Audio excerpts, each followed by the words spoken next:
the author of the Happy Little Garbage Truck picture book and educational system. This is a picture book educational program that can actually teach literacy while you read the picture book.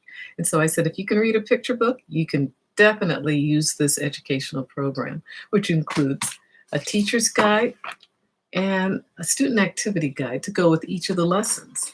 And I think this is a perfect thing to start the school year with because as children have had more time to play with their friends and get around, and it may be a challenge to get them back in the school mode, this is a fun way to get children back into learning in centers, doing some independent work, and whole group instruction. It's all laid out. It's a type of program that I even made a potential script for teachers, for new teachers, and for teachers who are teaching inclusion because it has a three-tiered program approach. So you can teach children who are just starting out, who might need realia, to students who need a little bit more of a challenge because they're eager to learn more, big words and increase their vocabulary. But it works for all groups.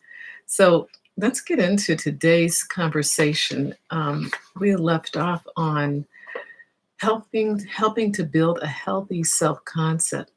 And yesterday, I had made some comments about how I saw this as one of the areas of need for the students that I worked with virtually.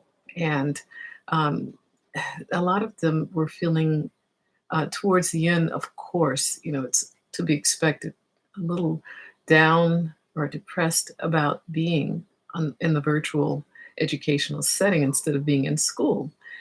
And so what I saw is a lot of kids resorting to doing video games, pretty much just checking out, or looking at their social media a lot and comparing their lives with others, which is not a very healthy thing to do either, to the extent that it becomes your world. So I was thinking about how can we teach a child things that would help them have a healthy self-concept.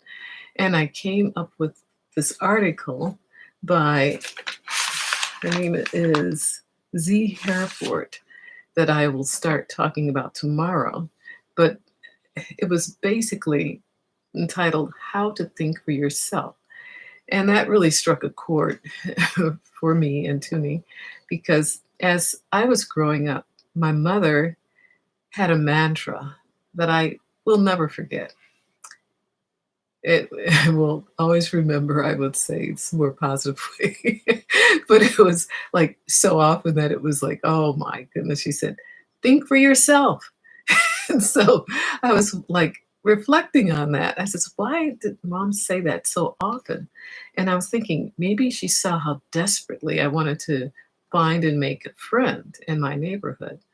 And maybe she saw that, I had some of a pleaser tendency within my spirit at such a young age that she just said, you got to think for yourself.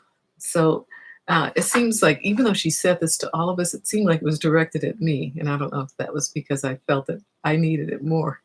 But as I went through adolescence into adulthood, I believe she was saying that because she could see that I had an inclination to think for myself, and it just needed to be exercised. And she saw that I had that ability to take a different path than my friends. And, we'll talk about that a little later. It really had served me well to think for myself, to make decisions on my own, evaluating situations, trying to find out what's the truth behind it or if there's fallacy.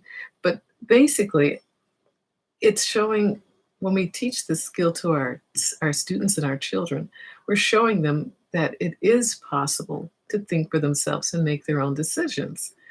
Because we will find that there are so many different thoughts and thought patterns out there, as many as there are different people.